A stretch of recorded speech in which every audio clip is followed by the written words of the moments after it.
Shalom saudara-saudara, selamat malam. Firman Tuhan hari ini diambil dari surat Galatia 3 ayat 1-5. Surat Galatia 3 ayat 1-5 saya akan bacakan bagi saudara-saudara sekalian. Hai orang-orang Galatia yang bodoh, siapakah yang telah mempesona kamu? Bukankah Yesus Kristus yang disalibkan itu telah dilukiskan dengan terang di depanmu? Hanya ini yang hendak ku ketahui daripada kamu. Adakah kamu telah menerima roh karena melakukan hukum Taurat, atau karena percaya kepada pemberitaan Injil? Adakah kamu sebodoh itu? Kamu telah mulai dengan roh, maukah kamu sekarang mengakhirinya di dalam daging? Sia-siakah semua yang telah kamu alami sebanyak itu? Masakan sia-sia? Jadi bagaimana sekarang? Apakah ia yang menganugerahkan roh kepada kamu dengan berlimpah-limpah, dan yang melakukan mujizat di antara kamu berbuat demikian karena kamu melakukan hukum Taurat, atau karena kamu percaya kepada pemberitaan Injil? Amin. Tema renungan kita pada malam hari ini adalah hidup oleh percaya, hidup oleh roh. Hidup oleh percaya, hidup oleh roh. Saudara-saudara, sesungguhnya pikiran manusia bekerja dengan membayangkan gambar-gambar. Misalnya ketika kita mendengar kata gitar, maka yang terbayang di pikiran kita bukanlah 5 huruf penyusun kata gitar, tetapi yang terbayang adalah gambar gitar yang pernah kita lihat.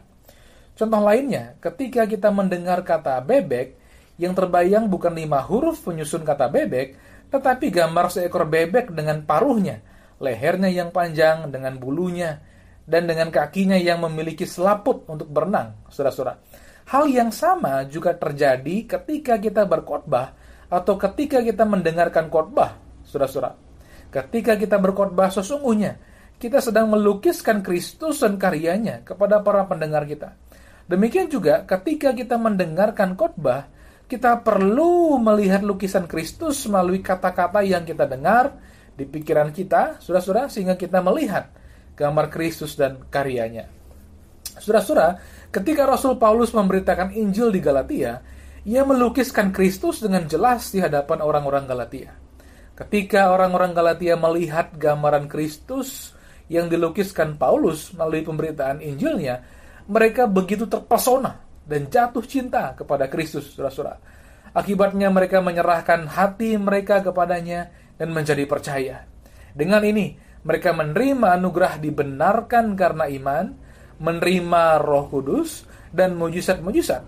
Sungguh suatu pemberian yang begitu mahal dan tidak ternilai harganya. Namun demikian, seiring dengan berjalannya waktu, muncullah orang-orang tertentu di jemaat Galatia. Di sana mereka mengajarkan suatu Injil lain.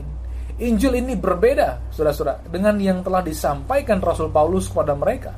Nah, untuk mendukung pesan mereka yang berbeda itu, pembawa Injil lain itu berusaha meyakinkan jemaat itu untuk meragukan kerasulan Paulus. Dan hal ini, saudara-saudara, membuat Rasul Paulus harus menerangkan bagaimana Tuhan memanggil dia menjadi rasul dan bagaimana motivasi pelayanannya, saudara-saudara. Dia melayani bukan untuk menjadi kesukaan manusia, tetapi kesukaan Tuhan. Jika kita renung-renungkan, saudara-saudara, konsep dibenarkan karena iman adalah konsep yang bertentangan dengan semua kepercayaan yang ada di dalam dunia ini. Semua kepercayaan meyakini bahwa manusia harus memiliki perbuatan yang sempurna untuk dapat dibenarkan di hadapan Allah. Hal itu, saudara-saudara, memang benar jika manusia memang dapat melakukan kebenaran dengan sempurna. Namun faktanya, kebenarannya juga adalah tidak seorang pun yang memiliki perbuatan yang sempurna.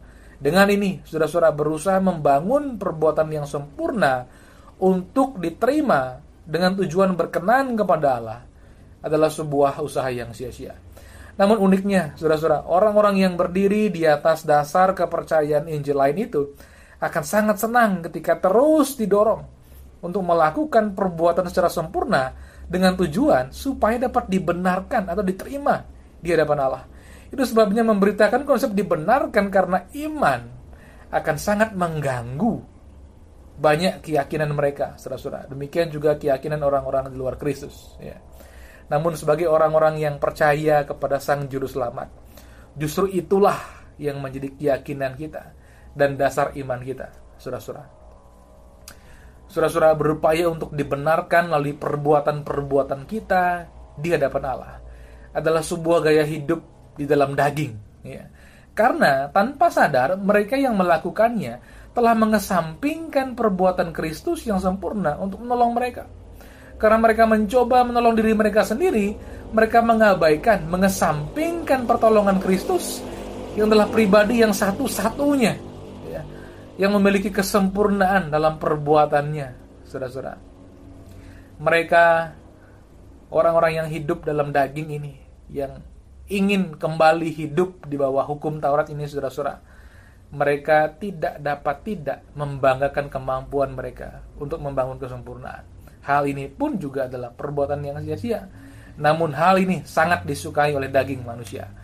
Nah, untuk mengatasi persoalan di jemaat Galatia yang hendak ingin kembali di bawah hukum Taurat, saudara, yakni hidup di bawah perbuatan di dalam daging untuk dibenarkan oleh Allah, Rasul Paulus mengajukan pertanyaan-pertanyaan kepada mereka. Rasul Paulus mengajukan pertanyaan untuk mengingatkan mereka tentang siapakah yang telah mempesona mereka sebenarnya. Bukankah Kristus? Bukankah Kristus telah dilukiskan dengan terang di depan mereka?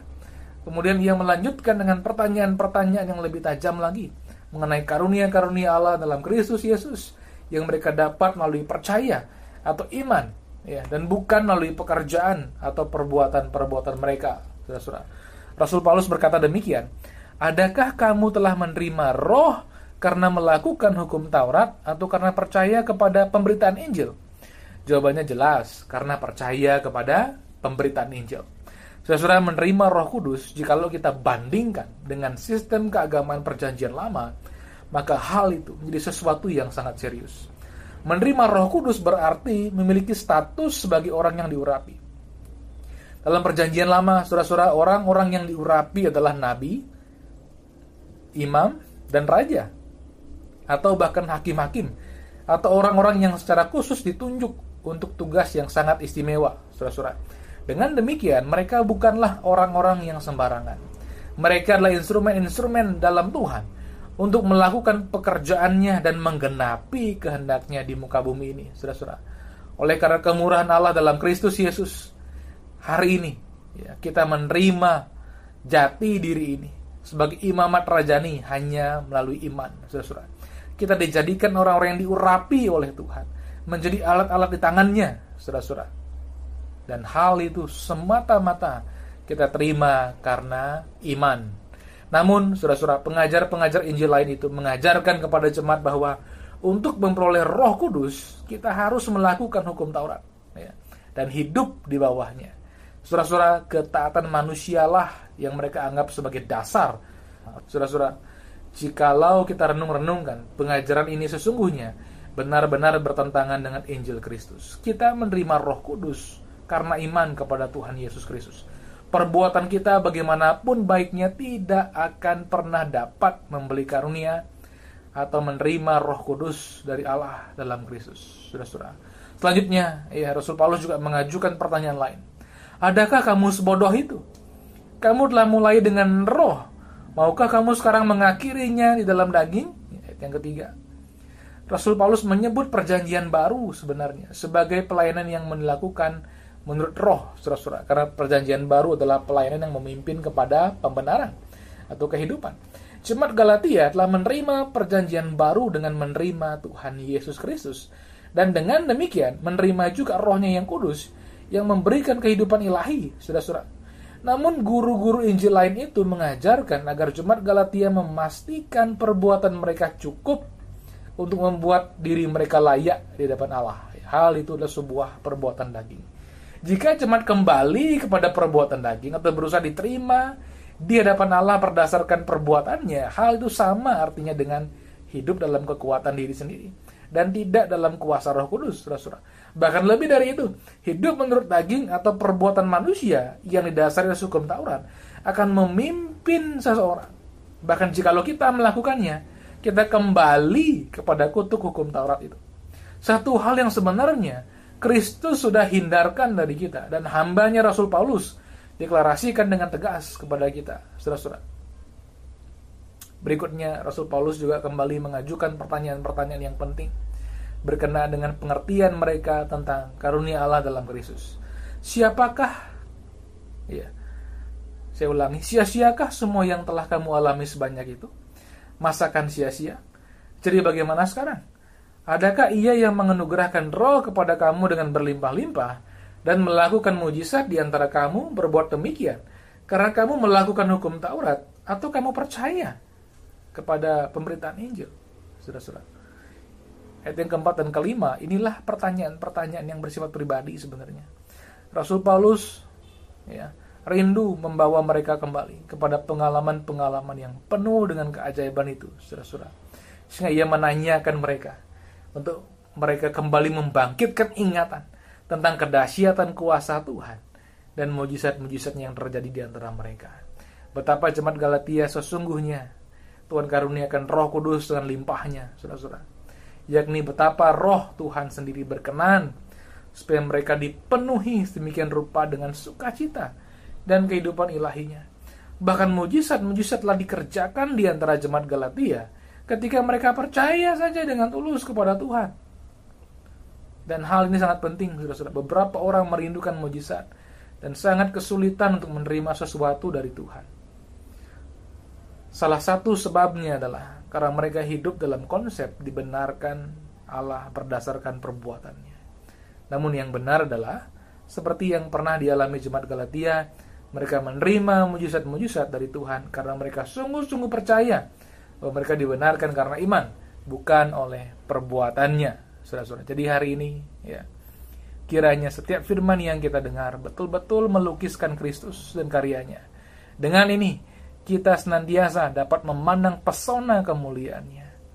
Saudara-saudara, jika kemuliaan Kristus telah kita pandang dalam pesonanya yang cemerlang, maka segala kebanggaan perbuatan daging manusia tidak akan pernah dapat mempesona kita lagi.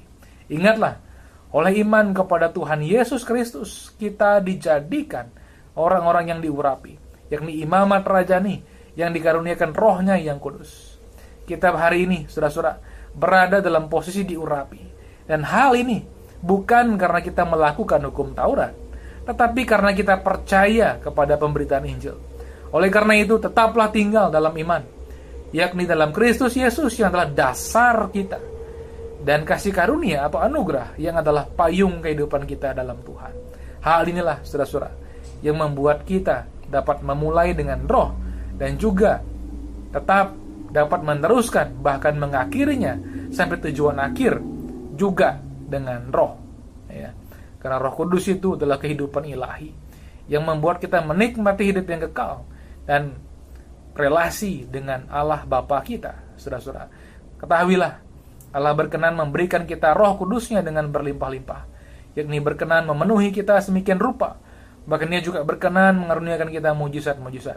Namun hal ini perlu kita terima dengan cara yang benar. Menjadikan hukum Taurat sebagai dasar penerimaan kita sama saja dengan menolak anugerah Tuhan.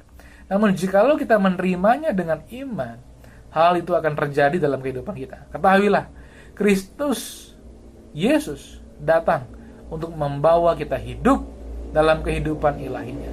Itu sebabnya Ia berkenan, saudara-saudara, menjadi dasar hidup kita dan menganugerahkan kasih karunia-Nya sebagai payung kehidupan kita. Kiranya kita hari ini betul-betul menyadari betapa hebat pemberian Allah dalam Kristus Yesus. Betapa hari ini sungguh-sungguh semua anugerahnya, bahkan pribadinya kita terima sebenarnya semata-mata hanya karena iman. Saudara-saudara, saya mengajarkan hal ini atau kembali menyatakan firman Tuhan tentang hal ini bukan supaya kita melalaikan apa yang benar, tetapi supaya kita jelas melihat yang mana dasar, yang mana bangunan, yang mana akar, yang mana batang tubuhnya, saudara-saudara. Fondasi kita, akar kita adalah iman. Kristus Yesus. Dari iman itulah akan timbul segala kebajikan. Bukan karena kita berpedoman kepada hukum Taurat, tapi karena pribadi Tuhan hidup dalam diri kita. Roh Kudusnya tinggal bersama dengan kita. Itulah yang membuat kita berbuahkan pelbagai kebajikan. Itulah yang dapat kita memperlihatkan bangunan kehidupan yang indah, yakni karena Tuhan hidup di dalam hidup kita. Amin. Tuhan Yesus memberkati kita semua.